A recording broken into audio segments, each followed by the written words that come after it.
Fresh from blazing a trail for Singapore golf in the Ladies European Tour, Shannon Tan is back home, teeing off against the world's best at next week's HSBC Women's World Championship in Sentosa.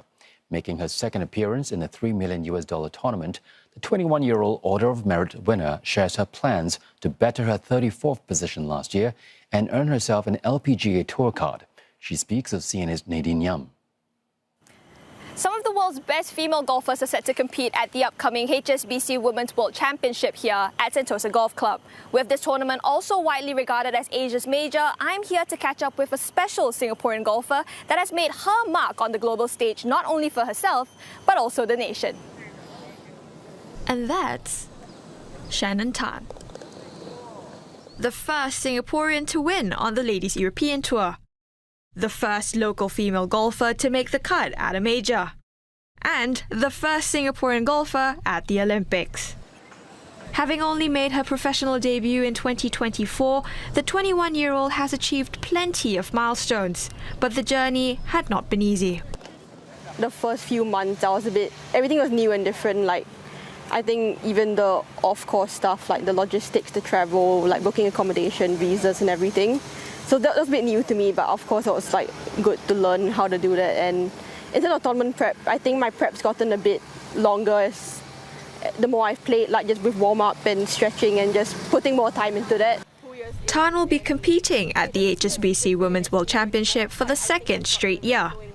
In her maiden appearance, she finished tied 34th on home soil and now hopes to improve after what was regarded as a standout season for her in 2025. In terms of goals and what I want to achieve, I think I'm just going to go into it like how I go into every other event, keep my own processes, and on the course just focus on one shot at a time and just stick to my game plan and just focus on all that little things which I guess would then add up to the big result.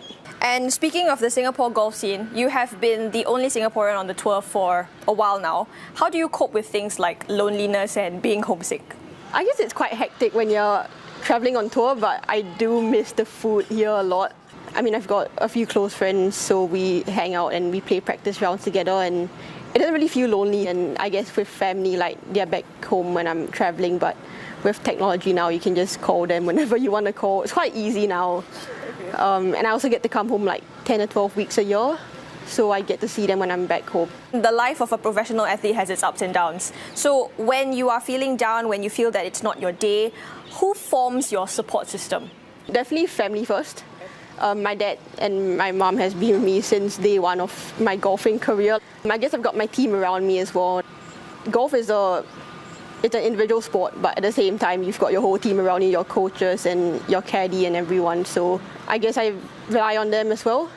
You've been professional for 2 years now, so competing with fellow pro golfers, possibly even golfers that you've watched since you were young.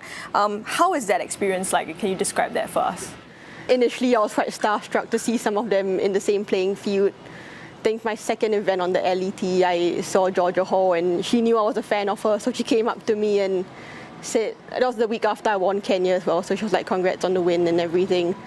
The world number 90 also shared her goals for 2026 as she embarks on her third year as a pro golfer. Probably the next thing on my mind would be getting an LPGA Tour card. That's always been a dream since I've wanted to turn professional. But there's always going to be stepping stones, firstly getting on the Ladies European Tour, getting experience on there, and then next on the list would be LPGA Tour. And on that note, if we were to zoom in specifically into women's golf, when we think about women's golf in Singapore, the first athlete that comes to mind is going to be Shannon Tan. So as someone with that level of influence now, right, what do you think you could do with your presence on the global stage to motivate other young female golfers to make that step up? Yeah, I would say having one person from your country do it globally, I think that's a good way to show that it is possible to compete globally on tour. And I guess with, for example, Joseph Schooling, he's done it at the Olympics, and then you can see swimming's gotten more popular in Singapore, so I kind of hope to be that person to do well globally, and then hope more people would pick up golf and know that it's possible to compete globally as well. Tan adds that it's not just about representing the country and flying the flag high, but rather it's all about enjoying the game of golf.